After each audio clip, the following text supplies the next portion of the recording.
Exchange rate. ये exchange rate क्या होती है? आपने न्यूज़पेपर में देखा होगा, rupee dollar exchange rate is 70। What do we mean by that? By this we mean that अगर आपको $1 चाहिए तो how much rupee will have you will have to shell from your pocket? 70 rupee. Yes और no? अगर आपको $1 चाहिए तो आपको 70 रुपीज सैक्रिफाइस करने पड़ेंगे अपने पॉकेट से, है ना? So $1 is equal to 70 rupee. इसका एक और मतलब है कि 1 rupee is equal to 1/$70, as simple as that, है ना? ये सबको पता है, इसमें क्या तीर मार लिया हमने। आगे चीजें कॉम्प्लिकेट होगी, ठीक है? अब ये एक्सचेंज रेट होती क्या है? हमने यहां पे सिंपली लिख लिया रूपी डॉलर इज इक्वल टू 70 या $1 is equal to 70 rupees. So what, how we define exchange rate?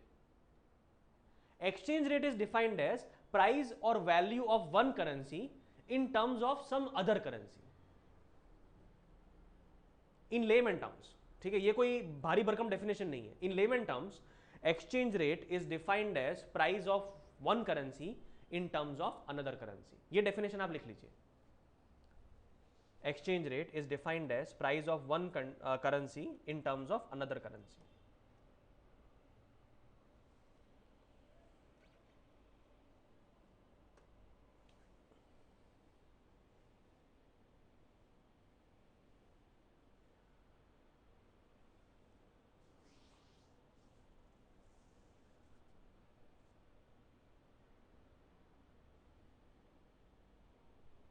For example, rupee dollar exchange rate means, for example, rupee dollar exchange rate means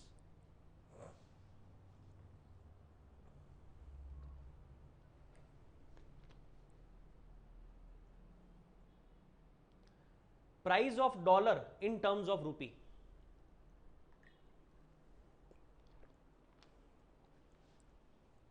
Price of dollar in terms of rupee.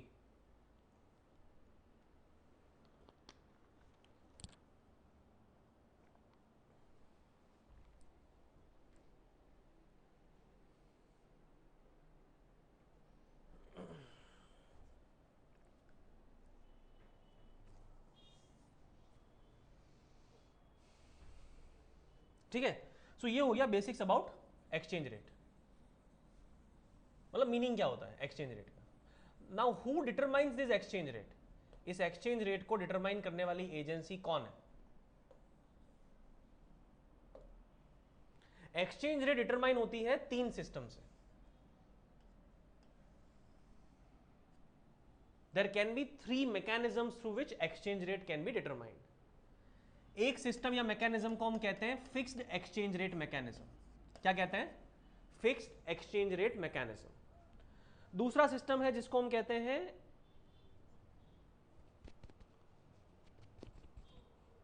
Jaymin ने doubt पूछा है sir last line repeat कीजिए। कौन सी last line? Exchange rate का meaning हमने एक ही लाइन लिखी है। एक्सचेंज रेट का meaning, exchange rate is the price of one currency in terms of another currency.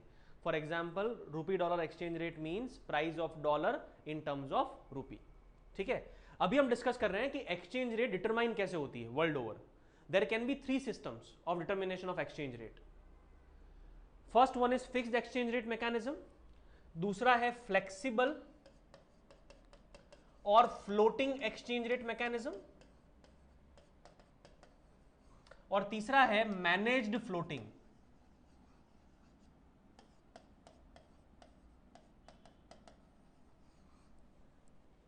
So exchange rate determine करने के 3 सिस्टम हो सकते हैं, फिक्स्ड एक्सचेंज रेट, फ्लेक्सिबल और फ्लोटिंग एक्सचेंज रेट, और managed floating exchange rate system.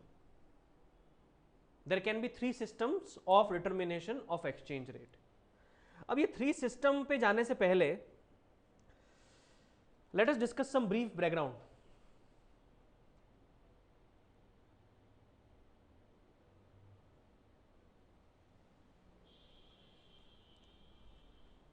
अब historically after Britishers India में currency system actively शुरू हो गया, और ब्रिटिशर्स के आने के बाद इंटरनेशनल ट्रेड भी इंक्रीज हुआ, ऑल्दो उसका फायदा इंडिया को ज़्यादा मिला नहीं, बट इंटरनेशनल ट्रेड तो हुआ। अब इंटरनेशनल ट्रेड जब हो रहा था उस टाइम पे इंडिया में तो करेंसी कौन सी चल रही थी, इंडियन रूपी, और internationally pound sterling was the favourite currency. तो उस जमाने में भी एक्सचेंज रेट यूज्ड हुआ करती थी, बिकॉज इंटरनेशनली जब भी गुड्स एक्सचेंज होते हैं, इंडिया से किसी ने बाहर गुड्स भेजे या बाहर से इंडिया में गुड्स आए, तो एक पर्टिकुलर करेंसी को बेस बना के ही ट्रांजैक्शन किया जाता है, ठीक है, और उसके लिए exchange rate plays a very dominant role. For example, imagine उस जमाने में जब ब्रिटिशर्स थे इंडिया में, उस जमाने में internationally pound was the favourite currency. अब अगर ये पेन इंडिया से एक्सपोर्ट हो रही है कहीं पे भी, तो वो सामने वाला पर्सन जो परचेज कर रहा है इस पेन को, वो पाउंड में पेमेंट करेगा, और पाउंड जब इंडिया में आएंगे तो इंडिया से जिस पर्सन ने उस पेन को एक्सपोर्ट किया है वो उस पाउंड को कन्वर्ट करवाएगा इनटू रूपी। इमेजिन करिए उस जमाने में 1 pound used to be equal to 20 rupee. Imagine करिए, ठीक है, 1 पाउंड इक्वल टू 20 रुपीज। अगर ये पेन एक्सपोर्ट हो रही है और इस पेन का जो प्राइस रखा है हमारे एक्सपोर्टर ने, वो रखा है 1 पाउंड, तो सामने से पैसे कितने आएंगे, 1 पाउंड आएगा, और 1 पाउंड को फिर कन्वर्ट किया जाएगा into 20 rupee. Now a person exporting the pen from India, he is interested in 20 rupee and not 1 pound, because उसकी होम कंट्री जो इंडिया है वहां पे पाउंड थोड़ी चलेगा, वहां पे रुपी चलेगा। सो ही इज इंटरेस्टेड इन रुपी। उसको पेन की प्राइस 20 रुपए चाहिए थी, इसीलिए उसने पेन का जो पाउंड टर्म्स में वैल्यू है वो $1 रखा। समझ में आ रहा है? The person who is exporting this pen, he is interested in rupee, he wanted 20 rupees, and that is why he kept the price of pen in terms of pound as $1, 1 pound. अगर ये 1 pound equal to जो 20 रुपी था, अगर ये अचानक से 1 pound equal to 10 रुपी हो जाए, so to get 20 rupee, this exporter will require to fix the price of the pen as 2 pound. 2 pound का प्राइस फिक्स करेंगे तभी इस एक्सपोर्टर को 20 रुपए मिलेंगे, because this exporter whose home country is India, he is more interested in rupee and not pound. मेरा कहने का मतलब यह है कि एक्सपोर्ट और इंपोर्ट जो होते हैं, एक्सचेंज रेट का उसके अंदर सबसे बड़ा रोल है। The one most important role played by any factor in export and import is nothing but exchange rate. Exchange rate plays a dominant role. So मेरा कहने का मतलब यह है यहां पे कि अगर एक्सचेंज रेट को मैनिपुलेट किया जाए, अगर एक्सचेंज रेट को मैनिपुलेट किया जाए तो इंटरनेशनल ट्रेड को आप मैनिपुलेट कर सकते हैं। अगर आपकी गवर्नमेंट एक्सचेंज रेट को मैनिपुलेट कर रही है तो आपकी गवर्नमेंट इंटरनेशनल ट्रेड को भी मैनिपुलेट कर सकती है अपने फेवर में। किसके फेवर में? अपने फेवर में। पहले के जमाने में ऐसा ही होता था। 1945 से पहले वर्ल्ड ओवर कंट्रीज वर मैनिपुलेटिंग एक्सचेंज रेट। मतलब कोई ऐसा सिस्टम, एक्सचेंज, गूगल तो उस टाइम था नहीं, ठीक है, कि भाई पाउंड और रुपी की एक्सचेंज रेट क्या चल रही है, गूगल किया एंड चेक कर लिया। नहीं, एक्सचेंज रेट कैसी काम करती थी कि जो डोमिनेंट कंट्रीज होती थी वो मार्केट में स्टेटमेंट रिलीज करती थी कि भाई यूएस ने स्टेटमेंट रिलीज कर दिया कि $1 इज इक्वल टू 10 रुपी, तो यूएस ने बोल दिया मतलब फाइनल। इंग्लैंड ने बोल दिया कि 1 pound is equal to 20 rupees, so उसने बोल दिया मतलब that is final, full and final. So that system was called as fixed exchange rate system, जिसके अंदर एक्सचेंज रेट फिक्स कौन करता था? Central bank of the country. In case of India, imagine India की सेंट्रल बैंक कौन है? RBI. अगर रुपी की वैल्यू क्या होगी मार्केट में in terms of other currencies, अगर ये आरबीआई डिटरमाइन करता है तो that system is called as fixed exchange rate system. So अगर आरबीआई ने बोला कि $1 इज इक्वल टू 10 रुपी, तो that will be final. 1 pound is equal to 20 rupee, so that will be final. That system is called as fixed exchange rate system. So पहले आप ये लिख लीजिए, बाद में हम और बातें करेंगे इसके बारे में. फिक्स्ड एक्सचेंज रेट सिस्टम क्या होता है?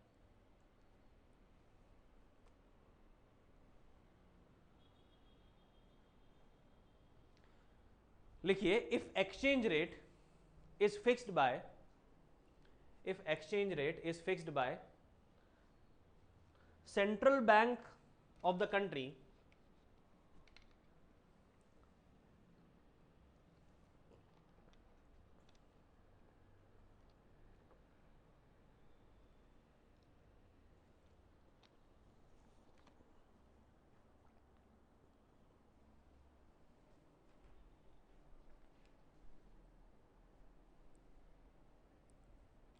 then that regime is called as, if exchange rate is fixed by central bank of the country, then that regime is called as fixed exchange rate regime.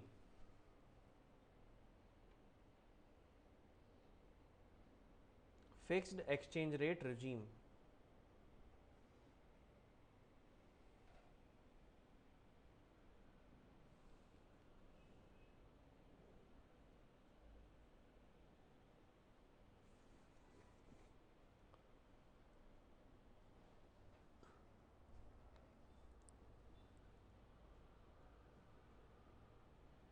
अब fixed exchange rate regime का मतलब ये नहीं है कि exchange rate change नहीं होगी.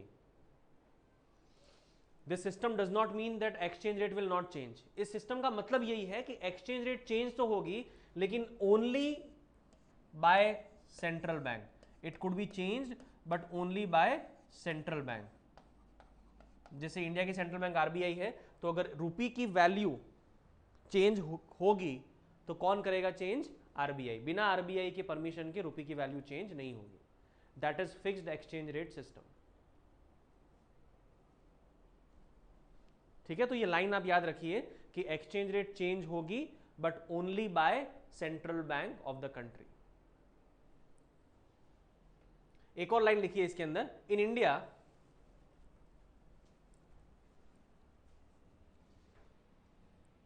it was in practice till 1991. In India, this was practiced till 1991.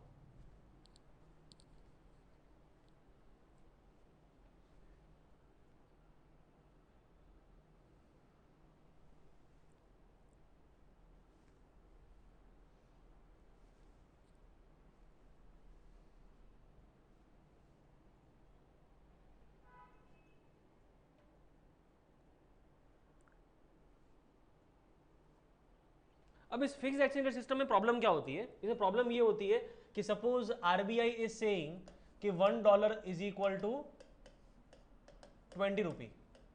RBI ने ही बोल दिया. अब US federal reserve is saying कि नहीं, 20 रुपीज तो बहुत ज्यादा है, $1 इज इक्वल टू सिर्फ 10 रुपए. अब किसकी चलेगी? आरबीआई की चलेगी कि यूएस फेडरल रिजर्व की चलेगी? है ना. So the tussle constantly was going on. Obviously यहां पे इंडिया के आरबीआई की तो इतनी कोई हैसियत थी नहीं उस जमाने में, तो उस जमाने में यूएस की ही चलती थी. यूएस ने जो एक्सचेंज रेट बोल दिया that is final, because dollar was a dominant currency in और इन द होल वर्ल्ड. मेरा कहने का मतलब क्या है कि जब फिक्स्ड एक्सचेंज रेट सिस्टम चलता है तो सेंट्रल बैंक ये कोशिश करती है कि वो जो करेंसी फिक्स करे, वो जो रेट फिक्स करे, वही मार्केट में चले. लेकिन कई बार टसल हो जाता है दो सेंट्रल बैंक का आपस में, क्योंकि हर सेंट्रल बैंक चाहती है कि उसके फेवर में करेंसी की एक्सचेंज रेट रहे.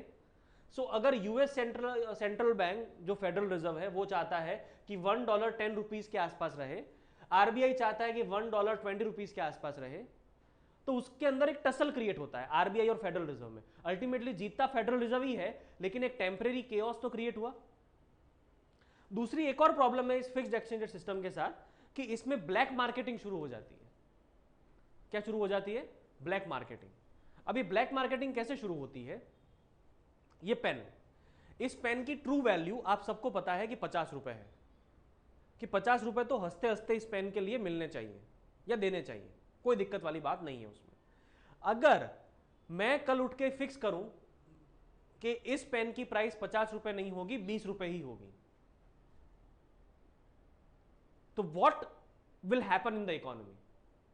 सब लोग मारामारी करेंगे इस पेन को लेने के लिए, क्योंकि ये पेन को मैंने अंडर वैल्यू किया। ट्रू वैल्यू इसकी 50 रुपए है, मैंने इसको अंडर वैल्यू किया, मैंने इकोनॉमी के अंदर फिक्स किया कि इस पेन की प्राइस 50 नहीं सिर्फ 20 होगी, तो सब लोग मारामारी करेंगे इस पेन को लेने के लिए। अब सब लोग 20 रुपए में, जिन जिन लोगों को पेन मिल गई, बहुत सारे लोग ऐसे होंगे जिनको पेन नहीं मिली, they will be willing to pay 50 rupees for that. तो जिन लोगों को पेन मिल गई वो लोग, उन्होंने 20 में परचेस किया और वो लोग फिर मार्केट में जाके 50 रुपए में सेल कर देंगे, because everyone needs the pen. समझ में आया? तो लोग क्या करेंगे, लोग 20 में परचेस करेंगे, 50 में सेल करेंगे। एक और एग्जाम्पल से हम समझ सकते हैं, अगर पेन की ट्रू वैल्यू 50 रुपए है, लेकिन 50 रुपए की जगह मैंने फिक्स कर दिया कि पेन की वैल्यू होगी 1000 रुपए, मार्केट में अगर पेन सेल और परचेज होगी तो वो 1000 रुपए में ही होगी, लीगल मार्केट में, ठीक है। अब पेन की ट्रू वैल्यू क्या है, 50 रुपए सिर्फ, मतलब इलीगल मार्केट में, ब्लैक मार्केट में कोई भी एरा गैरा आदमी पेन को 50 रुपए में खरीद सकता है। तो लोग क्या करेंगे, लोग 50 रुपए में पेन खरीदेंगे इलीगल मार्केट से, और लीगल मार्केट में 1000 रुपए में सेल कर देंगे, अगर कोई लेने वाला है तो।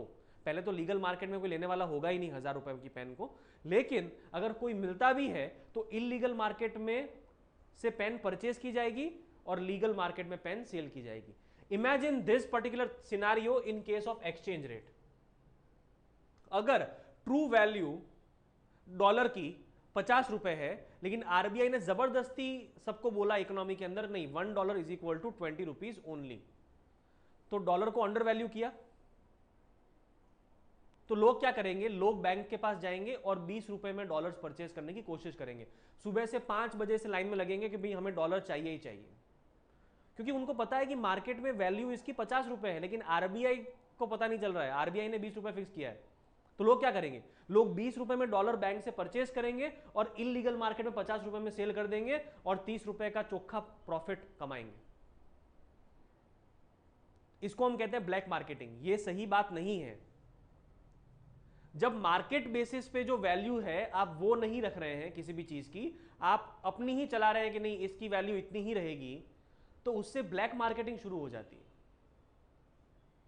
सो फिक्स्ड एक्सचेंज रेट सिस्टम के अंदर ब्लैक मार्केटिंग होती है। समझ में आया ये पॉइंट ब्लैक मार्केटिंग वाला? That is why fixed exchange rate system is considered as not good. Fixed exchange rate system hampers trade, ये भी एक सही बात है, सनातन सत्य है ये। Fixed exchange rate system it hampers trade. Why it hampers trade, international trade? Why it hampers? The reason being कि अगर आरबीआई ने $1 इज इक्वल टू 50 रुपीज रखा, जबकि मार्केट में ट्रू वैल्यू है $1 इज इक्वल टू ओनली 20 रुपी, तो इससे export और इंपोर्ट इंफ्लुएंस होंगे। इंटरनेशनल मार्केट में लोग क्या प्रेफर करते हैं, मैनिपुलेटेड ट्रेड और free and fair trade.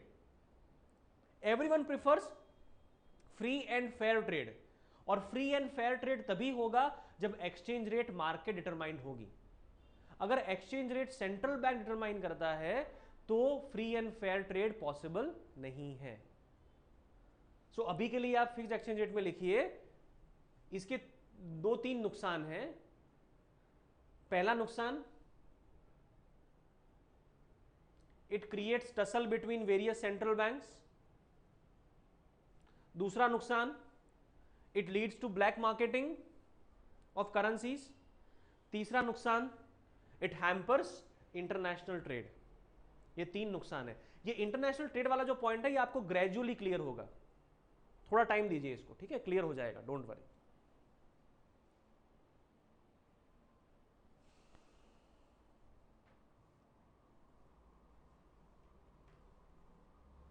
So this was fixed exchange rate system. Next